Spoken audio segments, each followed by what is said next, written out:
Okay, நாம இப்போ கர்த்தருடைய வார்த்தையை நாம் தியானிக்க போகிறோம்.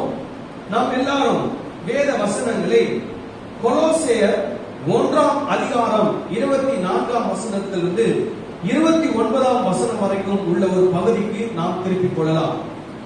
கொலோசையர் 1ஆம் அதிகாரம் 24ஆம் வசனத்திலிருந்து 29ஆம் வசனம் வரை. இப்ப இருக்கக்கூடிய நேரத்துக்கு தகுந்தாற் போல எத்தனை பாயிண்ட் நான் உங்களுக்கு சொல்ல முடியுமோ அத்தனை பாயிண்ட்கள் நான் உங்களுக்கு சொல்றேன். நிறைய பாயிண்ட் இதுல இருக்கிறது. நாம அந்த வசன பகுதியை உங்களுக்கு நான் வாசிக்கிறேன். கொலோசியர் 1ஆம் அதிகாரம் 24ஆவது வசனத்திலிருந்து 29ஆவது வசனம் வரை.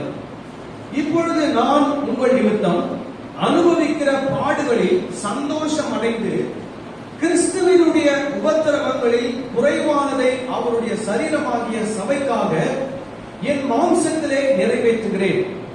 ஆதி காலங்களுக்கும் தலைமுறைகளுக்கும் மறைவாயிருந்து இப்பொழுது அவருடைய பரிசுத்தவான்களுக்கு வெளியாக்கப்பட்ட ரகசியமாகிய தேவ வசனத்தை பூரணமாய் தெரியப்படுத்துகிறதற்கு உங்கள் பொருட்டு தேவனால் எனக்கு அருளப்பட்ட உத்தியோகத்தின்படியே நான் அந்த சபைக்கு ஊழியக்காரனானே.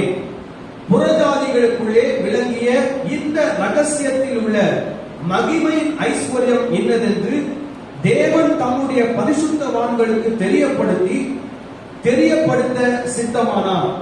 கிறிஸ்துவானவர் மகிமையின் நம்பிக்கையாக உங்களுக்குள் இருப்பதே அந்த ரகசியம். எந்த மனுஷனையும் கிறிஸ்து இயேசுவுக்குள் தெரியவனாக நிறுத்தும்படிக்கு அவரையே நாங்கள் அறிவித்து எந்த மனுஷனுக்கும் புத்தி சொல்லி எந்த மனுஷனுக்கும் எல்லா ஞானத்தோடும் உபதேசம் பண்ணுகிறோம். அதற்காக நான் எனக்குள்ளே வல்லமையாய் கிரியை நடப்பிக்கிற அவருடைய பலத்தின்படி போராடி பிரயாசப்படுகிறேன்.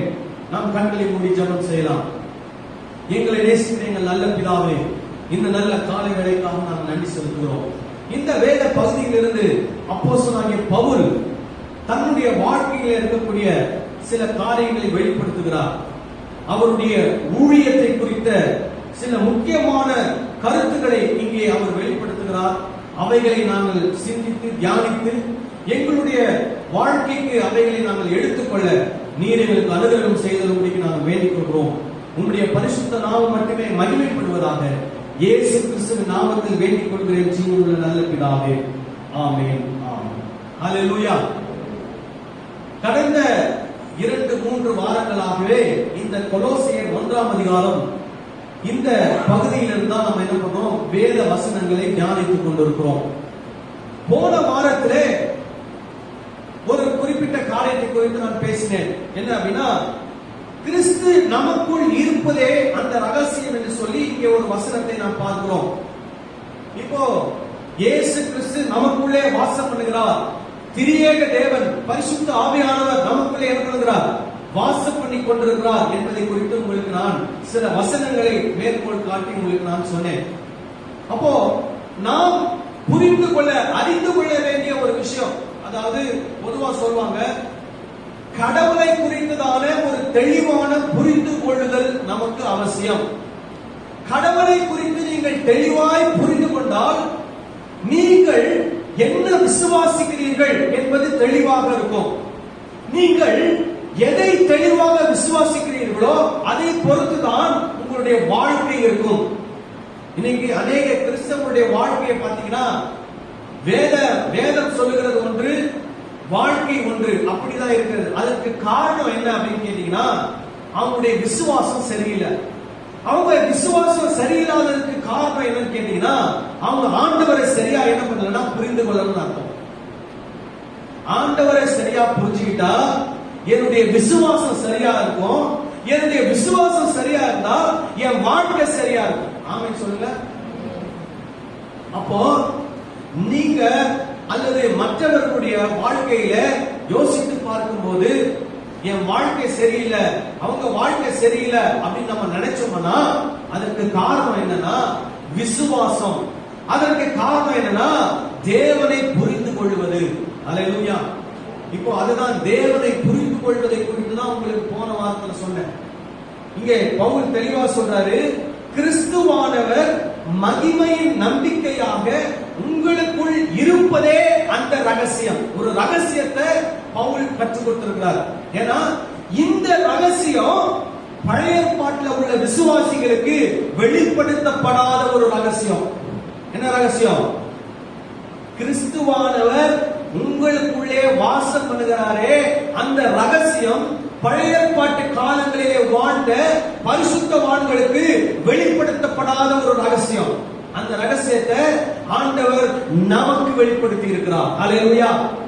அந்த ரகசியத்தை நாம தெரிஞ்சிருக்கிறோம். தெரிஞ்சு அதை நம்ம என்ன பண்ணணும்? விசுவாசிக்கணும். என்ன விசுவாசிக்கணும்?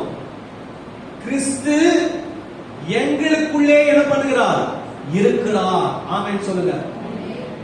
வேத வசனம் நிறைய வசனங்கள் இருக்கு. நான் போன வாரத்துல உங்களுக்கு சொன்னேன்.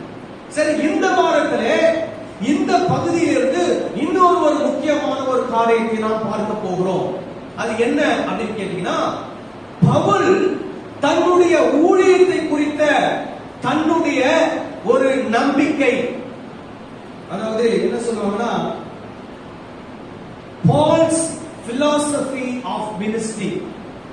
பவுல் ஊழியத்தை குறித்ததான ஒரு தத்துவத்தை இந்த இடத்திலே அவர் எழுதி வைத்திருக்கிறார்.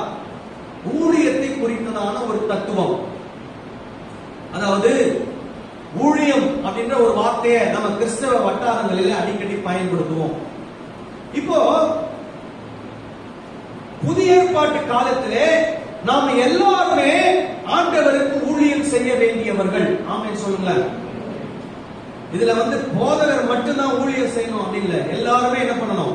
ஊழியம் செய்யணும். ஏன்னா ஆண்டவர் எல்லாருக்கும் ஒரு பிரதான கட்டளை ஒன்று கொடுத்திருக்கிறார். என்ன கட்டளை?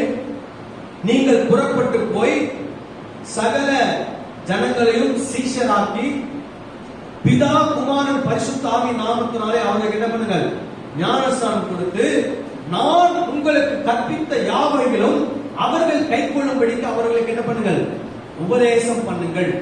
இப்ப இயேசு என்ன சொல்லிட்டு போயிருந்தார்னா, எல்லாருக்கும் போய் என்ன பண்ணணும்? சுவிசேஷத்தை சொல்லணும். சுவிசேஷம் சொல்ல வேண்டியது போதகருடைய கடமை மட்டுமல்ல, இந்த சபையில் இருக்கக்கூடிய எல்லாருடைய கடமை. சுவிசேஷம்னா என்ன அப்படின்னா நல்ல செய்தி. இந்த உலகத்தில் இருக்கக்கூடிய ஜனங்களுக்கு என்ன சொல்லணும்? நல்ல செய்தி சொல்லணும். நம்ம பழங்காலங்களில் நீங்க பார்த்திருக்கிறீங்களா? நீங்க நிறைய பேர் பார்த்திருப்பீங்க. ஒருவர் என்ன பண்ணுவார்னா, ஒரு காலம் மண்டை கூட்டிட்டு வருவார். கிருன்னு ஒண்ணு அடிப்பார். அடிச்சுட்டு என்ன சொல்லுவாரு? சொல்லுங்க. நல்ல காலம் பிறக்குது, நல்ல காலம் பிறக்குது, நல்ல காலம் பிறக்குதுன்னு சொல்லி என்ன பண்ணுவாரு? அவரை அடிப்பாரு. அப்போ எல்லாரும் என்ன பண்ணுவாங்க? வீட்டு வாசல்ல நிற்பாங்க. உடனே அவர் என்ன பண்ணுவார்? அவங்களுக்கு சில குறி சொல்லிட்டு போவார். இப்போ நம்ம அந்த மாதிரி இல்ல. இது உண்மையாகவே ஒவ்வொரு இந்த உலகத்திலே பிறக்கிற ஒவ்வொரு மனிதனுக்கும் நல்ல வழியை காண்பிக்கிற, நல்ல ஒரு பாதையை காண்பிக்கிற, நல்ல ஒரு மார்க்கத்தை காண்பிக்கிற ஒரு நற்செய்தி இந்த வேத வசனத்தில் அடங்கி இருக்கிறது. அதை எல்லாரும் போய் என்ன பண்ணணும்? எல்லாருக்கும் போய் என்ன பண்ணணும்? சொல்ல வேண்டும். அல்லேலூயா. இது பொதுவா. அதே நேரத்தில் எங்களை மாதிரி இப்ப நான் ஒரு பொதுவா இருந்த ஒரு ஆள் தான். ஆனா எனக்கு கடவுள் என்ன பண்ணிருக்கிறாரு? ஒரு பொறுப்பு கொடுத்திருக்கிறார். என்ன பொறுப்பு? இந்த திருச்சபைக்கு போதகராக இருக்க வேண்டும், இந்த திருச்சபையை கண்காணித்து நடத்த வேண்டும், இந்த திருச்சபையில வரக்கூடிய தேவ பிள்ளைகளுக்கு கர்த்தருடைய வசனத்தை போதிக்க வேண்டும், கர்த்தருடைய வழிகளிலே அவர்களை நடத்த வேண்டும், அவர்களை போய் சந்திக்க வேண்டும், அவர்களுக்காக ஜெபம் பண்ண வேண்டும், அவர்களுக்கு ஆலோசனை வழங்க வேண்டும் அப்படின்ற ஒரு பொறுப்பு ஆண்டவர் என்ன பண்ணிருக்கிறார்? கொடுத்திருக்கிறார். இப்போ நான் ரொம்ப அதிகமா விரும்புறது என்ன அப்படின்னா, நம்முடைய திருச்சபையில வரக்கூடிய ஒவ்வொரு குடும்பங்களும் ஒவ்வொரு திருச்சபையாக மாற வேண்டும். ஆமென் சொல்லுங்க. அல்லேலூயா. இப்ப இந்த திருச்சபைக்கு வரீங்கன்னா, நான் இந்த திருச்சபையில 20 வருஷமா இருக்கிறேன் அப்படின்னு நான் கேட்க கூடாது. என்ன சொல்லணும்? நான் இந்த திருச்சபைக்கு வந்துட்டு இருந்தேன், இன்னைக்கு நாங்களே என்ன ஆயிட்டோம்? ஒரு சபையாக மாறிட்டோம் அப்படின்னா, நீங்க ஒரு சபைக்கு என்னவா மாறணும்? ஒரு போதகரா மாறணும். ஆமென் சொல்லுங்க. அல்லேலூயா. அதுதான் என்னுடைய விருப்பம். இந்த திருச்சபைக்கு வருகிற ஒவ்வொரு குடும்பமும் ஒரு திருச்சபைக்கு போதகராக மேய்ப்பராக மாற வேண்டும். ஆனா அதுக்கும் ஒரு சில வழிமுறைகள் இருக்கிறது. அதுதான் இன்னைக்கு நான் சொல்லிக் கொடுக்க போறேன். திருச்சபையினுடைய ஊழியங்கள்ல பல விதமான ஊழியங்கள் இருக்கிறது. அதுல முக்கியமா சொன்னா 4 விதமான ஊழியங்கள் சொல்லுவாங்க. என்னன்னா அப்போஸ்தல ஊழியம், தீர்க்க தரிசன ஊழியம், சுவிசேஷ ஊழியம், மேய்ப்பர் போதகர் ஊழியம். இந்த மேய்ப்பர் போதகர் ஊழியத்தை என்ன பண்ணுவாங்கன்னா 2ஆ பிரிச்சு 5 ஆக்கிடுவாங்க. ஆனா ஆக்சுவலா இங்கிலீஷ் பைபிள் எப்படி வரும்னா மேய்ப்பரும் போதகரும் அப்படின்ற ஒரு காரியத்தில் வரும். இப்ப என்னுடைய ஊழியத்தை பாத்தீங்கன்னா மேய்ப்பரும் போதகரும், பாஸ்டர் அல்லது ஷெப்பர்ட் அண்ட் டீச்சர் என்று சொல்வார்கள். அப்ப மேய்ப்பராகவும் போதகராகவும் இருக்கிற ஒரு ஊழியம். அதே நேரத்தில் அப்போஸ்தல ஊழியம், தீர்க்க தரிசன ஊழியம், அதே மாதிரி சுவிசேஷ ஊழியம், இந்த மாதிரி நிறைய ஊழியங்கள் இருக்கிறது. அதே மாதிரி திருச்சபையில ஊழியங்கள் செய்வது. இப்ப இந்த எல்லா ஊழியத்தையும் ஆண்டவர் எதற்காக வச்சிருக்கிறார்னா திருச்சபை மூலமாக செய்ய வேண்டும் என்று சொல்லி வைத்திருக்கிறார். இப்போ பவுல் தன்னுடைய ஊழிய அனுபவத்தை இந்த பகுதியிலே அவர் சுட்டி காண்பிக்கிறார். ஊழியம்னா என்ன, ஒரு ஊழியக்காரர் எப்படி இருக்க வேண்டும், ஒரு ஊழியக்காரருடைய குணாதிசயம் எப்படி இருக்க வேண்டும், இதெல்லாம் அவர் என்ன பண்ணார் இந்த பகுதியிலே சுட்டி காண்பிக்கிறார். அதைதான் நம்ம இன்னைக்கு என்ன பண்ண போறோம், ஒன்னா நம்ம படிப்படியா பார்க்க போறோம். இது எத்தனை வாரம் இது போகும் நமக்கு தெரியாது. அதனால ஒவ்வொரு வாரமும் நீங்க வந்து கவனிக்கும் போது ரொம்ப கூர்மையாக நீங்கள் கவனிக்கும்படியாய் உங்களை அன்போடு கேட்டுக்கொள்கிறேன். இப்போ இந்த பகுதியிலே பவுல் தனிப்பட்ட வார்த்தைகள் சிலவற்றை பயன்படுத்துகிறார். தனிப்பட்ட வார்த்தை அப்படின் போது பர்சனல் வேர்ட், பர்சனலா சில வார்த்தைகள். என்ன வார்த்தைகள் பாத்தீங்கன்னா 24வது வசனத்துல நான் அப்படின்ற ஒரு வார்த்தை வருகிறது. 24லயே என் அப்படின்ற ஒரு வார்த்தை வருகிறது. அதுக்கப்புறம் 26வது வசனத்துல நான் அப்படின்ற ஒரு வார்த்தை வருகிறது. 28வது வசனத்துல நாங்கள் அப்படின்ற ஒரு வார்த்தை வருகிறது. 29வது வசனத்துல நான் எனக்குள்ளே அப்படின்ற ஒரு வார்த்தை வருகிறது. இப்ப இதெல்லாம் அவர் என்ன சொல்ல வர்றார் அப்படின்னா ஊழியத்தையும் என்னையும் என்ன பண்ண முடியாது, பிரிக்க முடியாது. இந்த ஊழியத்தை நான் ரொம்ப பர்சனலா என்ன பண்ணிக்கிறேன், எடுத்துக்கொள்கிறேன். என்னுடைய தனிப்பட்ட உணர்வோடு, என்னுடைய தனிப்பட்ட சிந்தையோடு, என்னுடைய தனிப்பட்ட ஆவியோடு இந்த ஊழியத்தை, இந்த சேவையை, இந்த வேலையை நான் எடுத்துக்கொள்கிறேன் அப்படின்னு சொல்லுவாங்க. அதாவது நீங்க பாத்தீங்கன்னா சிலர் வேலை செய்யறாங்க அப்படின்னா சிலர் என்ன பண்ணுவாங்கன்னா தொட்டு தொடாம வேலை செய்வாங்க. அதாவது அவங்க செய்யற வேலையை பாத்தீங்கன்னா இவங்களுக்கும் அந்த வேலைக்கும் என்ன இருக்காது, சம்பந்தமே இல்லாத மாதிரி வேலை செய்வாங்க. ஆனா ஒரு சிலர் இருக்கிறாங்க அந்த வேலைன்னா அவங்களுக்கு என்ன ரொம்ப பிடிக்கும். அவ்வளவு உணர்ச்சி வசப்பட்டு அவ்வளவு இன்வால்வ் ஆகி அந்த வேலையை என்ன பண்ணுவாங்க, செய்வாங்க. நீங்க அப்படி யாருங்க பார்த்ததுங்களா எனக்கு தெரியல.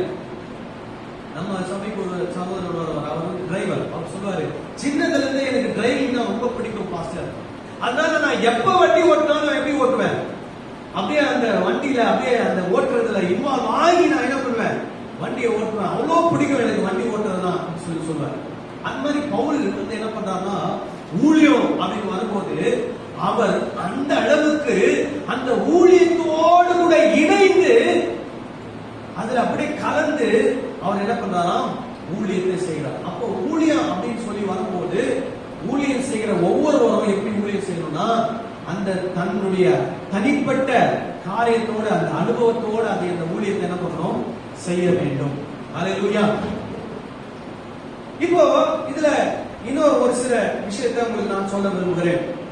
இந்த இடத்துல ஒரு வார்த்தை வருகிறது. என்ன வார்த்தை அப்படின்னு பாத்தீங்கன்னா 23வது வசனத்தை யாராவது வாசிக்கிறாங்க? கொலோசியர் 1:23.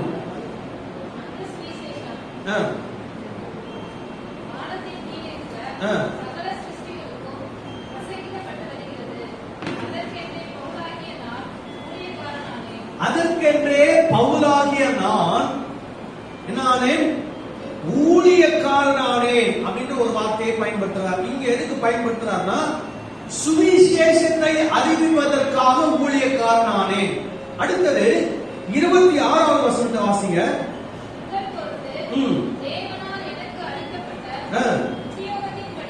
உத்தியோகத்தின்படியே நான் அந்த சபைக்கு ஊழியக்காரனானேன். ஆமென் சொல்லுங்க. இப்ப ரெண்டு ஊழியக்காரனானேன்னு சொன்னார். ஒண்ணு, சுவிசேஷத்தை அறிவிப்பதற்கு ஊழியக்காரனானேன். இரண்டாவது, சபைக்கு நான் என்ன ஆனேன்? ஊழியக்காரனானேன். இப்ப இந்த ஊழியக்காரன் அப்படின்ற வார்த்தையை உங்களுக்கு நான் விளக்கி சொல்ல விரும்புகிறேன். நல்லா கவனமா கேளுங்க. நம்ம ஊழியக்காரன் வந்து என்ன நினைச்சுக்கிறோம்? அவர் ரொம்ப பெரிய ஆளு, அவர்கிட்ட எல்லாம் என்ன பண்ண முடியாது, போக முடியாது. அவர்கிட்ட எல்லாம் போய் நின்று என்ன பண்ண முடியாது, பேச முடியாது. அவர் எப்பவுமே எங்கதான் நிப்பாரு? ஸ்டேஜ் மேலதான் நிப்பாரு. அவர்கிட்ட 10 அடி தூரம் தள்ளி நின்று தான் என்ன பண்ணணும், பேசணும். அவர்கிட்ட வந்து நின்னாலே கை கட்டி தான் பேசணும், குனிஞ்சுதான் பேசணும் அப்படின்லாம் நம்ம நினைப்போம். ஆனா அப்படி பேசணுன்றதெல்லாம் என்ன இல்ல, சட்டம் கிடையாது. நம்ம வந்து ஊழியக்காரங்களுக்கு மரியாதை கொடுக்கணும், ரைட், அது நம்ம கொடுக்க வேண்டிய மரியாதை. ஆனால் நான் இப்ப நீங்களே ஊழியக்காரன் ஆகணும்னு நினைச்சீங்கன்னா நீங்க உங்க மனசுல கொண்டு வர வேண்டிய விஷயத்தை தான் நான் இப்ப உங்களுக்கு சொல்லுறேன். இங்க ஊழியக்காரன் அப்படின்ற வார்த்தை ஆங்கிலத்தில் எப்படி இருக்குன்னா மினிஸ்டர். ஆங்கிலத்தில் என்ன வார்த்தை? மினிஸ்டர். மினிஸ்டர்னா என்னது? ஊழியக்காரன். ஆனா ஆங்கிலத்தில் மினிஸ்டர் அப்படின்னா என்ன அர்த்தம் தெரியுமா?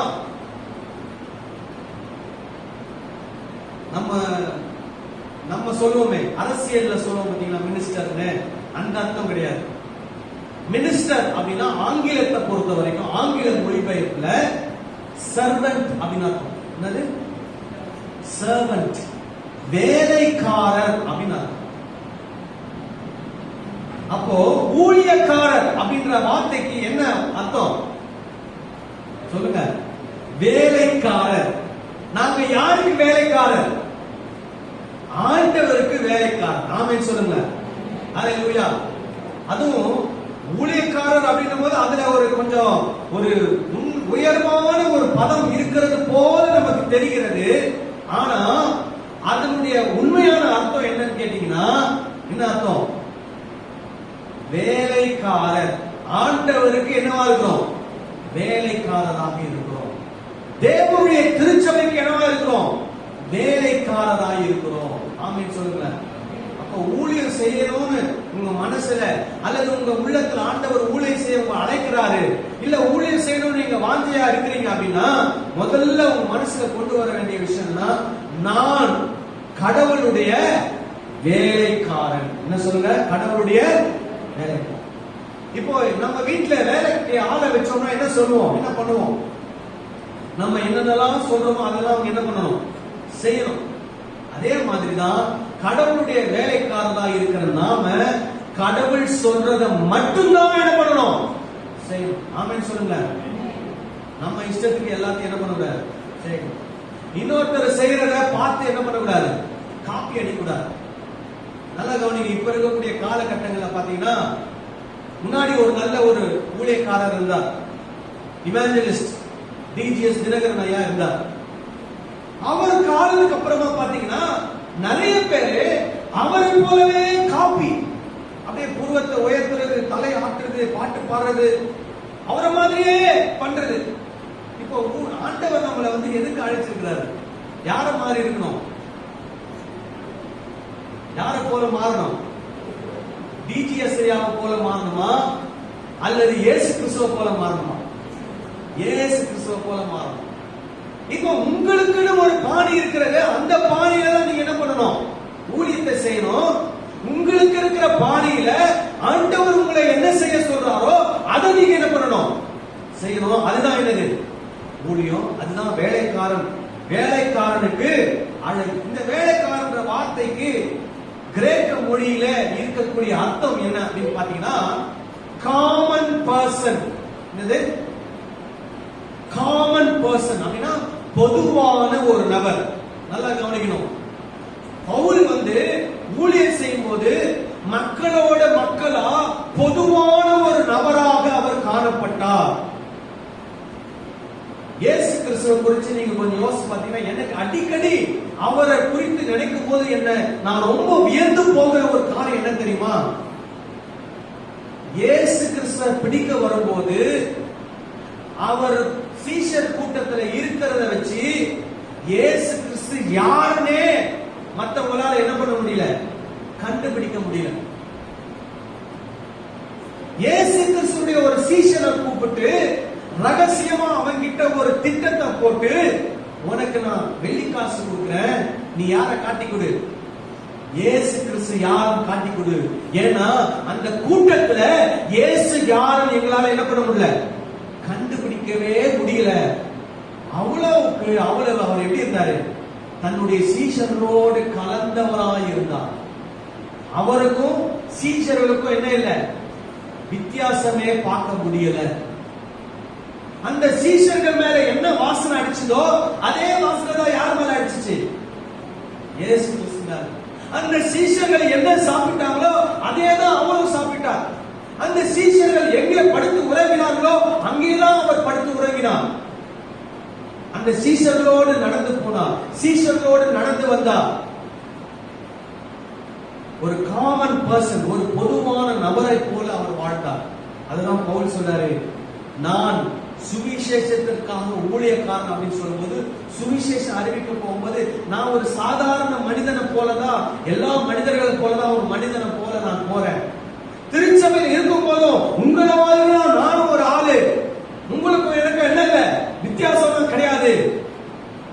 நான் ஒரு சாதாரண மனிதனை போலதான் சபைக்காக நான் என்ன பண்றேன், ஊழியக்காரனா இருக்கிறேன் என்று அவர் சொல்கிறார். அல்லேலூயா. அப்போ ஊழியம் செய்யணும்ன்ற ஒரு எண்ணம் நமக்கு வந்துச்சுன்னா நம்ம முதல்ல நமக்கு என்ன வரணும், நான் தேவனுடைய வேலைக்காரன்.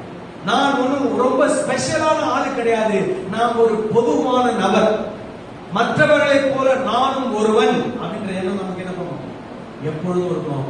மற்றவங்களை விட்டுட்டு நம்மள தனியா எப்பவுமே என்ன பண்ணக்கூடாது, வேறு பிரிச்சு உயரமா வசதியா காட்டுவதற்கு நினைக்கவே கூடாது. ஆமென் சொல்லுங்க. அல்லேலூயா. அதுதான் பவுல் இங்க சொல்றார். அந்த வார்த்தை அதாவது அந்த ஊழியக்காரன்ற வார்த்தைக்கு டியாக்கனோஸ், டியாக்கனோஸ் என்ற கிரேக்க மொழியில் இருக்குது. டியாக்கனோஸ் அப்படின்னா பொதுவான நபர் அப்படின்னு அர்த்தம், காமன் பர்சன் அப்படின்னு அர்த்தம். ஒரு வசனத்தை வாசிப்போம். 2 கொரிந்தியர் 4ஆம் அதிகாரம் 5 to 7 அந்த வரைக்கும் இருக்கிற வசனத்தை வாசிங்கள. 2 கொரிந்தியர் 4 5 to 7.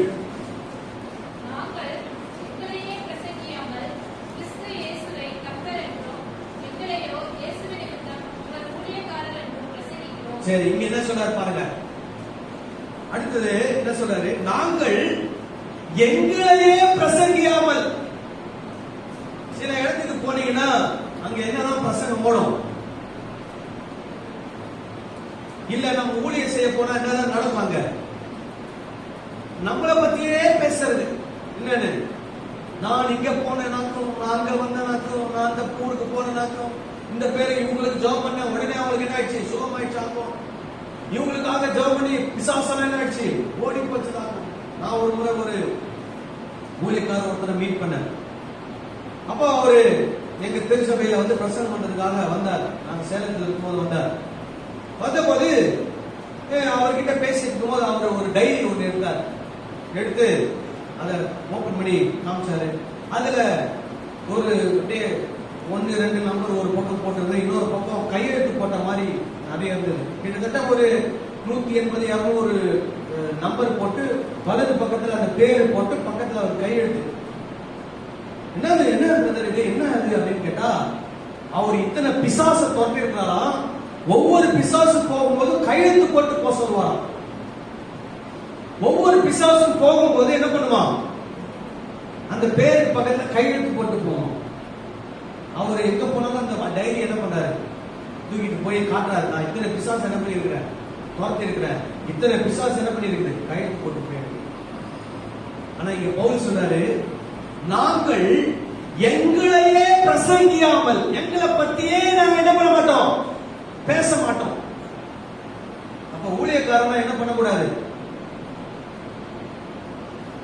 தன்னை பத்தியே என்ன பண்ணக்கூடாது, பேசக்கூடாது. பவுல் சொல்றாரு, ஊழியக்காரனா என்ன குவாலிட்டி, எங்களையே பிரசங்கியாமல் கிறிஸ்து இயேசுவை கர்த்தர் என்று. யாரை பத்தி மட்டும் தான் பிரசங்கம் பண்ணணும், இயேசு கிறிஸ்து கர்த்தர் என்று என்ன பண்ணணும், பிரசங்கிக்க வேண்டும். அல்லேலூயா.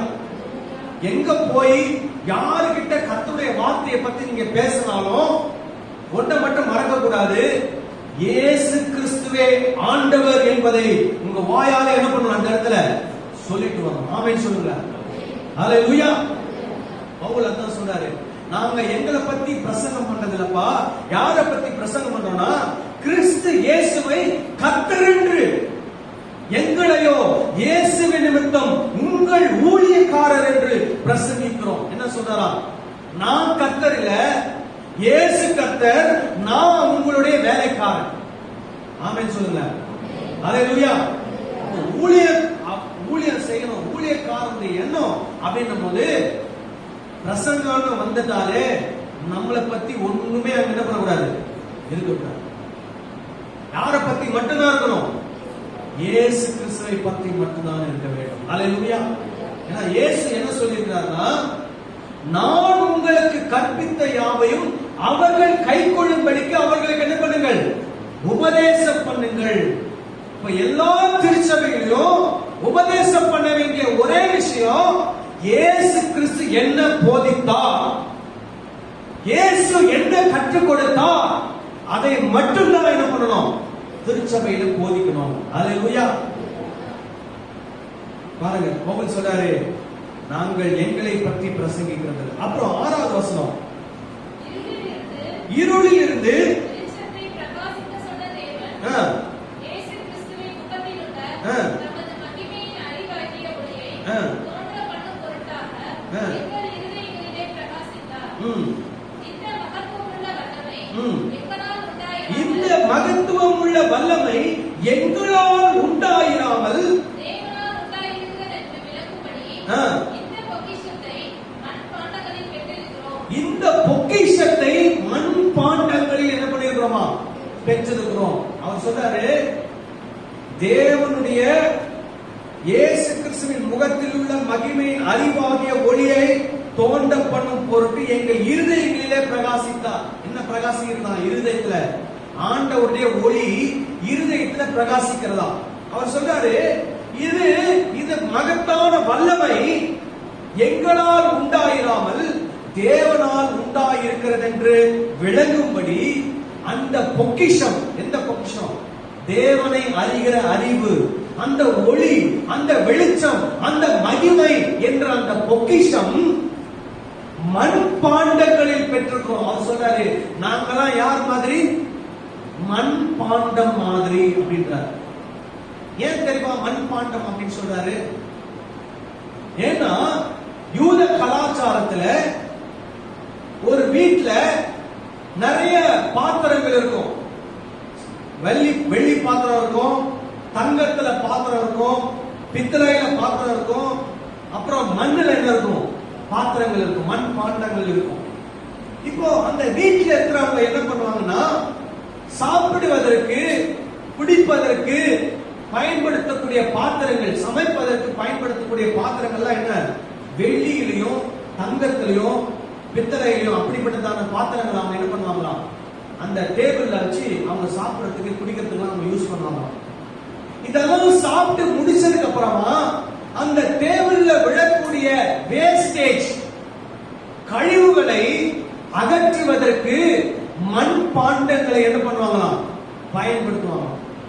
பவுலிங்க சொல்றாரு, நாங்கெல்லாம் எது மாதிரி, மண் பாண்டம் மாதிரி. அப்போ அவர் தன்னை அந்த அளவுக்கு என்ன பண்றாராம், தன்னை தாழ்த்தி மக்களுக்கு வெளிப்படுத்தி காண்பிக்கிறார். நீங்க நினைக்கிற மாதிரி நாங்க தங்க தட்டோ வெள்ளி கோப்பையோ இல்ல, நாங்கெல்லாம் எது மாதிரி, மண் பாண்டம் மாதிரி. இந்த மண் பாண்டத்துக்குள்ள அந்த பொக்கிஷத்தை ஆண்டவர் என்ன பண்ணிருக்கிறாரு, வைத்திருக்கிறார். ஹல்லேலூயா. அவர் தன்னை என்ன சொல்றாருன்னா, நீங்க என்ன ஒரு வெள்ளி பாத்திரம் மாதிரி, ஒரு தங்க பாத்திரம் மாதிரி எல்லாம் என்ன பண்ணாதீங்க, நினைக்காதீங்க. நான் சொல்றேன் உங்களுக்கு, நான் ஒரு மண் பாண்டம் மாதிரி. இந்த கழிவுகளை, இந்த எச்ச இலையை எடுக்கக்கூடிய, சாப்பிட்டு போக வீதியை எடுக்கக்கூடிய மண் பாண்டம் போல நான் இருக்கிறேன். இந்த மண் பாண்டத்துக்குள்ள ஆண்டவர் அந்த பொக்கிஷங்களை, அவரை அறிகிற அறிவை, அந்த வெளிச்சத்தை, அந்த சுவிசேஷத்தை இந்த மண் பாண்டத்துக்குள்ளே பொக்கிஷமாக வைத்திருக்கிறார் என்று சொல்கிறார். ஹல்லேலூயா. அவர் என்ன சொல்றாருன்னா, அவரை பெருசாக்கிட்டு இவரை என்ன ஆக்கிறார், சின்னதாக்கி. நீங்க சில வார்த்தைகளை நீங்க கேட்டிருப்பீங்க. வல்லமை பெற்ற தேவ ஊழியர், கிரேட் மேன் ஆஃப் காட், வல்லமை பெற்ற மிகப்பெரிய தீர்க்க தரிசன வரம் பெற்ற தேவ ஊழியர், கிரேட் மேன் ஆஃப் காட் அப்படி சொல்லுமா, இல்ல மேன் ஆஃப் கிரேட் காட் அப்படின்னு சொல்லுமா? வல்லமையுள்ள தேவனுடைய ஊழியக்காரன் சொல்லுமா, வல்லமை பெற்ற தேவ ஊழியர் சொல்லுமா? சொல்லுங்க. வல்லமையான தேவனுடைய ஊழியக்காரர், தேவனுடைய வல்லமையான வரத்தை பெற்ற தேவ ஊழியர். ஆனா அப்படியே என்ன பண்ணிட்டாங்க, மாத்தி எப்படி போடுறாங்க, கிரேட்ன்றது மேனுக்கு வந்தது, காட் என்னவாயிறாரு, சாதாரண காட் ஆயிடுறாரு. காட் தான் யாரு, great, servant of the great God அப்படின்னு போடணும். கிரேட் சர்வன்ட் ஆஃப் காட் அப்படின்னு போடக்கூடாது. இதுதான் நடந்து கொண்டிருக்கிறது. பவுல் தன்னை என்ன பண்ணுகிறார், ஒரு ஒரு மண் பாண்டத்தை போல உடைந்து போகக்கூடிய, ரொம்ப கேவலமாக பார்க்கப்படுகிற, அல்லது இந்த மண்பாண்டம் உடைந்து போனால் இன்னொரு மண்பாண்டத்தை வைத்துக் கொள்ளலாம் என்ற அளவுக்கு இருக்கக்கூடிய ஒரு மண்பாண்டத்திற்கு ஒப்பாக பவுல் தன்னை இணைத்து காண்பிக்கிறார். அப்ப அது சொல்ல வர்றது என்ன சொல்ல வர்றாரு, ஒவ்வொருவருடைய ஊழியக்காரரும் ஒவ்வொரு தேவ வேலைக்காரருடைய சிந்தனை எப்படி இருக்கணும், இந்த மாதிரி தான் இருக்கணும். என்ன நினைச்ச கூடாது, நான் ரொம்ப ஸ்பெஷலான ஆளு, என்ன ஸ்பெஷலான இடத்துல உட்கார வைக்கணும், எனக்கு ஸ்பெஷல் ட்ரீட்மெண்ட் கொடுக்கணும். இது ஏன் சொல்றேன், நீங்க ஒருவேளை நாளைக்கு ஊழியக்காரனா உங்க மனப்பான்மை எப்படி இருக்கணும்னா இதே மாதிரி இருக்கணும். பவுலுடைய மனப்பான்மை போல உங்க மனப்பான்மை இருக்க வேண்டும். அதுக்காக தான் சொல்றேன். அல்லேலூயா. இன்னொரு இடத்துல பவுல் என்ன சொல்றாரு பாருங்க, 2 தீமோத்தேயு 2ஆம் அதிகாரம் 20வது வசனம். 2 தீமோத்தேயு 2:20. ஒரு பெரிய வீட்டிலே பொன்னும் வெள்ளியுமான பாத்திரங்களும் அல்லாமல் மரமும் மண்ணுமான பாத்திரங்களும் உண்டு. அவைகளில் சில கனத்திற்கும் சில கனவீனத்திற்குமானவைகள். இப்போ இந்த இடத்துல என்ன சொல்றாரு, அந்த மண்பாண்டத்தை குறித்து இன்னொரு தொடர்ச்சியான ஒரு வசனம். ஒரு பெரிய வீட்டிலே பொன்னும் வெள்ளியுமான பாத்திரங்களும் அல்லாமல் மரமும் மண்ணுமான பாத்திரங்களும் உண்டு. அவைகளில் சில கனத்திற்குரிய பாத்திரம், கனத்திற்குரிய பாத்திரம் எது, பொன் பாத்திரம் வெள்ளி பாத்திரம் என்னது, கனத்திற்குரிய பாத்திரம். சில கனவீனத்திற்குரிய பாத்திரம், அது என்னது, மரம் மண்ணான பாத்திரம். அந்த பாத்திரத்தோடு தான் தன்னை என்ன பண்ணுகிறார், இணைத்து காண்பிக்கிறார். நான் கனமுள்ள பாத்திரம் அல்ல, நான் என்ன பாத்திரம், கனஈனம் உள்ள ஒரு பாத்திரம் என்று சொல்லி தன்னை அவர்களுக்கு முன்பதாக வெளிப்படுத்துகிறார். ரோமர் 1:1 வாசிங்க.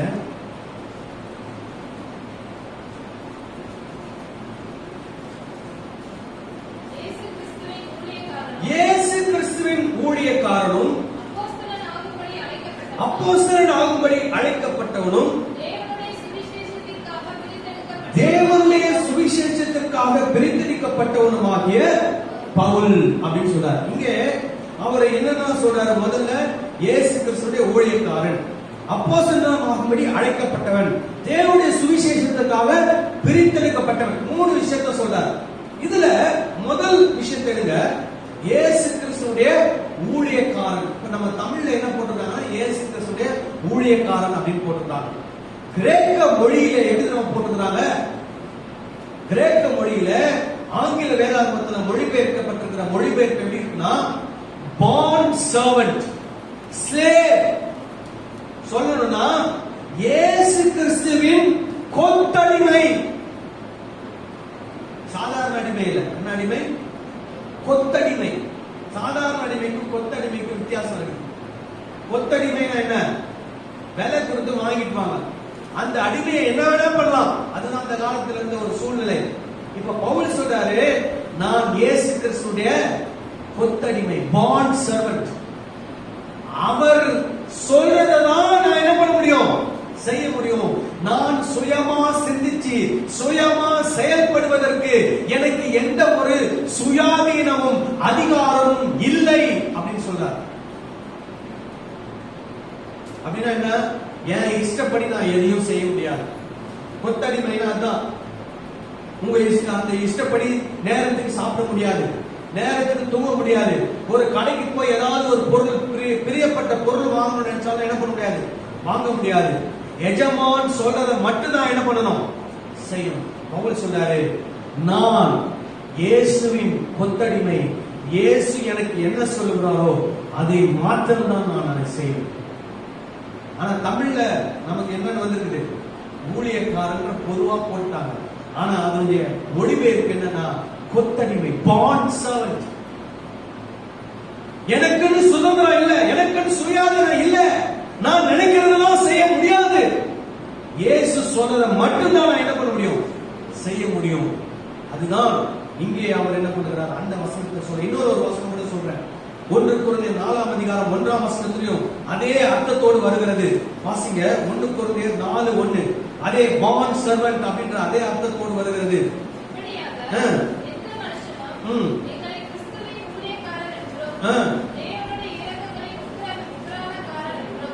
எண்ணிக்கொள்ள கடவன். அப்ப எந்த மனுஷனும் எங்களை என்ன நினைக்கணும்னா, நாங்கள் கிறிஸ்துவனுடைய கொத்தடிமைகள் என்று எண்ணிக்கொள்ள வேண்டும் அப்படின்றாரு.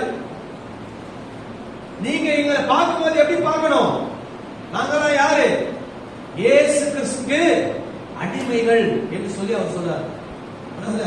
அடிமைகள் நீங்க நினைச்ச கூடாது, இயேசு கிறிஸ்து அவ்வளவு கொடூரமானவரா அப்படின்னு அந்த மாதிரி கான்செப்ட்ல நீங்க நினைக்க கூடாது.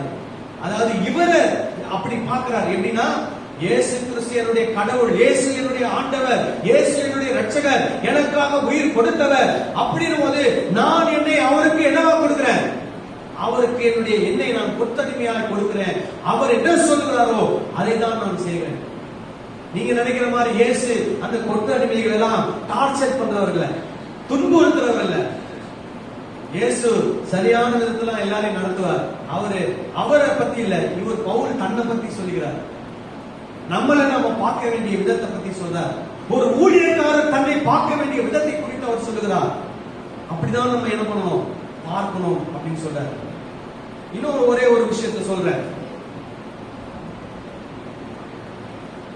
அப்போஸ்தலர் இந்த இடத்துல ஒரே ஒரு விஷயம், இந்த 1 கொரிந்தியர் 4:1 ஒரு வசனம் இருக்கிற அந்த வார்த்தை, அதாவது ஊழியக்காரர் என்ற அந்த வார்த்தைக்கு இன்னொரு ஒரு மொழிபெயர்ப்புல சொல்லப்பட்டிருக்கிறது ஹுப்பரேட்டேஸ். ஹுப்பரேட்டேஸ் அப்படின்னு ஒரு வார்த்தை, கிரேக்க வார்த்தை. ஹுப்பரேட்டேஸ் அப்படின்னா, ஹுப்போ அப்படின்னா அண்டர், எரேட்டேஸ் அப்படின்னா இந்த போட்ல அந்த இது தண்டு வலிப்பாங்க தெரியுமா, பெரிய கப்பல்ல தண்டு வலிப்பாங்க, பார்த்திருக்கிறீங்களா? பழங்காலங்கள்ல பெரிய பெரிய கப்பல் இருக்கும். அந்த கப்பல்ல 4 அடுக்கு இருக்கும். 4 அடுக்குல கீழே இருந்து 3 அடுக்குல யார் இருப்பானா, அடிமைகள் இருப்பார்கள். அடிமைகள் உட்கார்ந்து இருக்கிறதுக்கு பக்கத்துல பாத்தீங்கன்னா பெரிய தண்டு இருக்கும், அந்த போட்டை ஓட்டுறது. இப்ப இந்த அடிமைகள் எல்லாம் என்ன பண்ணிருப்பாங்கன்னா, அங்க இருக்கக்கூடிய ஒரு தூணோட அவங்களை சங்கிலி போட்டு கட்டி வச்சிருப்பாங்க. அவங்க அந்த இடத்த விட்டு என்ன பண்ண முடியாது, எந்திரிக்கவே முடியாது. அவங்க உட்கார்ந்து என்ன பண்ணணும், அந்த தண்டை இப்படி வலிக்க சொன்னா இப்படி வலிக்கணும், இப்படி வலிக்க சொன்னா என்ன பண்ணணும், இப்படி முன் பக்கமா வலிக்கணும். இதுதான் அவங்களுடைய வேலை. அவங்க என்னைக்கு அங்க அடிமையா சிக்கிறாங்களோ அந்த நாள்ல இருந்து அவங்க உயிர் போற வரைக்கும் அவங்க என்னதான் பண்ணுவாங்க, தண்டு வலிச்சுட்டு தான் இருப்பாங்க. அந்த படகு, அந்த ஷிப்பு எந்தெந்த ஊருக்கு போகிறதுலாம் இவங்களுக்கு தெரியாது. இவங்களுடைய வேலை அந்த ரூம்குள்ளே உட்கார்ந்து இருப்பாங்க. அவங்களுக்கு வேலைக்கு சாப்பாடு வந்துடும், அதை சாப்பிடணும், தண்ணி குடிக்கணும், பாத்ரூம் போகும்போது மட்டும் அவங்களை கொண்டு வருவாங்க. மற்ற நேரம் எல்லாம் அவங்களுடைய வேலையே என்ன, தண்டு வலிக்கிற வேலை. இதுதான் என்ன சொல்லுவாங்கன்னா 3ஆம் அடித்தட்டு அடிமைகள். ரொம்ப கேவலமா சொல்லக்கூடிய ஒரு வார்த்தை, 3வது அடித்தட்டு அடிமைகள். 3rd level galley slaves அப்படின்னு சொல்லுவாங்க. 3rd level galley slaves அப்படின்னா 3வது அடித்தட்டு அடிமைகள். நான் சொன்ன அந்த அடிமைகளோட ரொம்ப மோசமான அடிமை பவுல். இந்த 1 கொரிந்தியர் 4:1 இந்த வார்த்தையை அவர் பயன்படுத்துறாராம். என்ன பயன்படுத்துறாரு? எந்த மனுஷனும் எங்களை கிறிஸ்துவின் ஊழியக்காரர் என்னும் அப்படின்ற ஒரு வார்த்தை வருது பாத்தீங்களா?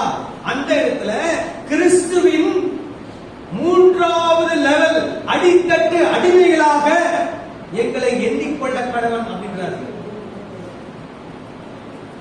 தன்னை எந்த அளவுக்கு சாதாரண மனிதனாக அடிமையாக தாழ்த்த முடியுமோ அந்த அளவுக்கு பவுல் தன்னை தாழ்த்தி காண்பிக்கிறார். அப்போ அவர் சொல்ல வர விஷயம் என்னன்னா, ஒரு ஊழியக்காரருடைய முக்கியமான குவாலிட்டி என்னன்னு கேட்டீங்கன்னா தாழ்மை. அல்லேலூயா. ஒரு வசனத்தை வாசிப்போம். அப்போஸ்தலர் 20வது அதிகாரம் 17வது வசனத்திலிருந்து 19வது வசனம் வரைக்கும் வாசிப்போம். அப்போஸ்தலர் 20 17 18 19.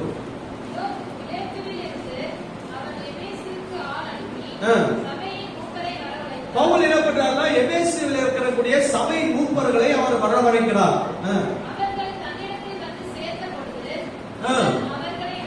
அவர்களை நோக்கி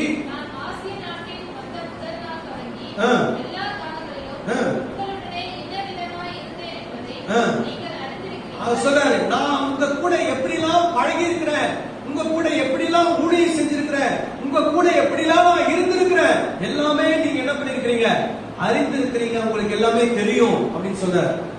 அப்போ சொல்றாரு 19வது வசனத்துல, வெகு மனத்தாழ்மை, சாதாரண மனத்தாழ்மை இல்ல, வெகு மனத்தாழ்மையோடும் மிகுந்த கண்ணீரோடும் சோதனைகளோடும் நான் கர்த்தரை சேவித்தேன். கர்த்தரை சேவித்தேன்னா இது என்னன்னா, I served God. கர்த்தருக்கு சேவை செய்தேன், கர்த்தருக்கு வேலை செய்தேன், கர்த்தருக்கு ஊழியம் செய்தேன் என்று சொல்லி எபேசு பட்டணத்தில் இருக்கிற மூப்பர்களோடு கூட பவுல் பேசுகிறார். அந்த பவுல் சொல்றாரு, வெகு மனம் தாழ்மையோடு மிகுந்த கண்ணீரோடு யூதருடைய தீமையான யோசனைகளால் எனக்கு நேரிட்ட சோதனைகளோடு நான் கர்த்தரை சேவித்தேன், கர்த்தருக்கு சேவை செய்தேன், கர்த்தருக்கு ஊழியம் செய்தேன் என்று சொல்லி அங்கே காண்பிக்கிறார். அப்போ ஊழியக்காரருடைய குவாலிட்டியில பவுல் தன்னுடைய பிலாசபி, தன்னுடைய ஊழிய தத்துவம் என்ன அப்படின்னா 3-4 விஷயம் சொன்ன. முதல்ல என்ன சொல்றாரு? நான் ஒரு சாதாரண மனிதனை போல. அடுத்தது, நான் ஒரு மண்பாண்டத்தை போல, கழிவுகளை சேகரித்து எடுக்கக்கூடிய மண்பாண்டத்தை போல நான் அப்படின்றார். அடுத்தது, நான் ஒரு அடிமையை போல. அடுத்தது சொல்றாரு, நான் ஒரு கொத்தடிமையை போல. அடுத்தது சொல்றாரு, நான் ஒரு 3வது படியிலே கீழே இருக்கக்கூடிய ஒரு மிக மோசமான ஒரு அடிமையை போல அப்படின்லாம் சொல்லி எதை சொல்றாருன்னா, நான் மிகுந்த மனத்தாண்மையோடு உங்களிடத்துல வந்து உங்களிடத்துல தங்கி இருந்து உங்களுக்கு நான் ஊழியம் செய்திருக்கிறேன். கர்த்தருடைய வேலைக்காரனாக கர்த்தர் கொடுத்த வேலையை நான் என்ன பண்ணியிருக்கிறேன், செய்திருக்கிறேன் என்று சொல்றேன். அல்லேலூயா. நம்ம எல்லாரும் ஊழியம் செய்யணும். ஆனா ஊழியம் செய்யும் போது நம்ம மனதில் என்ன இருக்கணும், நான் பெரிய ஆளுன்ற எண்ணம் ஒரு நாள் என்ன பண்ணக்கூடாது. நமக்கும் மற்றவங்களுக்கும் வித்தியாசத்தை என்ன பண்ணக்கூடாது, ஒரு நாளும் நம்ம உயர்த்தி காட்டவே கூடாது. இயேசு கிறிஸ்து அப்படிதான் வாழ்ந்தார், பவுல் அப்படிதான் வாழ்ந்தார். பவுல் சொன்னாரு, நான் கிறிஸ்துவை பின்பற்றுகிறது போல நீங்கள் என்ன பண்ணுங்கள், பின்பற்றுங்கள் அப்படின்னு சொல்றாரு. நான் இயேசு கிறிஸ்து எப்படி இருந்தார் அதுதான் நான் இருக்கிறேன், அது மாதிரி நீங்க என்ன பார்த்து என்ன மாதிரி நீங்க இருக்குன்னு சொல்லி அப்படி அந்த அளவுக்கு தைரியமா அவரால் சொல்ல முடிகிறது. அல்லேலூயா. அப்போ ஊழியக்காரர் அப்படின்னா முதல்ல மைண்டுக்கு வரணும், நான் வேலைக்காரன், ஆண்டவருடைய வேலைக்காரன். நான் ஒரு சாதாரண பொதுவான ஒரு ஆள். எனக்கும் மற்றவங்களுக்கும் என்ன இல்ல வித்தியாசமா ஒன்றும் கிடையாது. என்ன ஒரே ஒரு வித்தியாசம் என்ன, கர்த்தர் எனக்கு ஒரு பொறுப்பு கொடுத்திருக்கிறார், அதுதான் வித்தியாசம். மற்றபடி எந்த வித்தியாசமும் கிடையாது. நாங்களும் அவங்களும் ஒரே மாதிரி. நான் ஒரு சாதாரண ஒரு மண் பாண்டம் போல, நான் ஒரு அடிமையை போல, நான் ஒரு கொத்தடிமையை போல, நான் ஒரு 3ஆம் அடி தட்டில வேலை செய்கிற ஒரு அடிமை போல தாழ்மையின் எண்ணம் நம்முடைய சிந்தனைகள் என்ன பண்ணணும்? வெளிப்பட வேண்டும். அல்லேலூயா. நம்ம எல்லாரும் கண்களை மூடி நாம் ஜெபம் செய்யலாம்.